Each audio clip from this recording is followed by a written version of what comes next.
भारत के तेज गेंदबाजों की अथक गेंदबाजी टीम को विश्व क्रिकेट में सबसे खतरनाक ताकत बनाती है।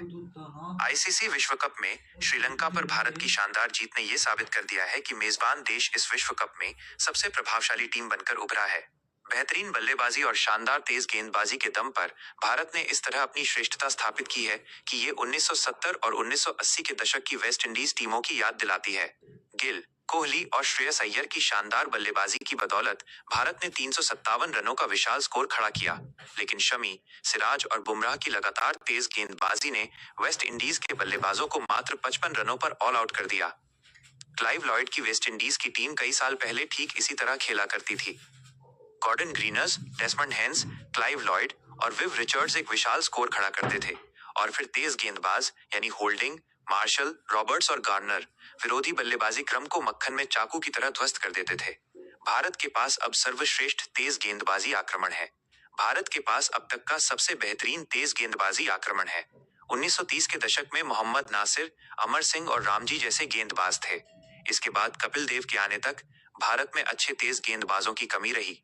कपिल देव के साथ मनोज प्रभाकर, चेतन शर्मा और जवागल श्रीनाथ जैसे कई बेहतरीन साथी गेंदबाज रहे, लेकिन बुमराह, शमी और सिराज की मौजूदा जोड़ी सबसे खतरनाक है। पिछले 6 से 8 वर्षों में भारत ने कुछ ऐसे उच्च गुणवत्ता वाले तेज गेंदबाज दिए हैं जिन्होंने कहर बरपाया है। भारत के पास हमेशा से अच्छे बल्लेबाज रहे हैं, लेकिन अब इन विनाशकारी गेंदबाजों के उदय के कारण भारत एक ऐसी टीम बन गई है जिसे हराना बेहद मुश्किल है। शमी उम्मीदों पर खरी उतरी हैं। शमी जिस तरह से बार बार फीनिक्स की तरह उभर कर वापस आते हैं, वो वाकई अद्भुत है। जब आपको लगता है कि उनका करियर ढलान पर है और वे रिटायरमेंट के बारे में सोच रहे होंगे, तभी वे वापसी करते हैं और धमाके की तरह छा जाते हैं। श्रीलंका के खिलाफ उनका प्रदर्शन शानदार रहा।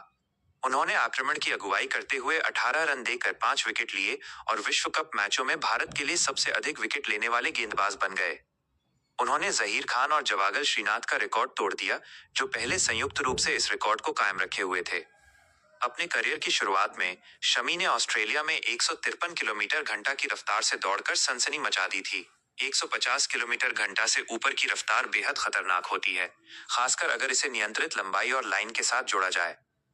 शुरुआती सफलता के बाद उनका करियर चोटों से जूझता रहा, लेकिन 2015 के बाद उन्होंने अपनी रिकवरी और फिटनेस पर कड़ी मेहनत की और भारत के सभी फॉर्मेट में सबसे घातक गेंदबाज बन गए।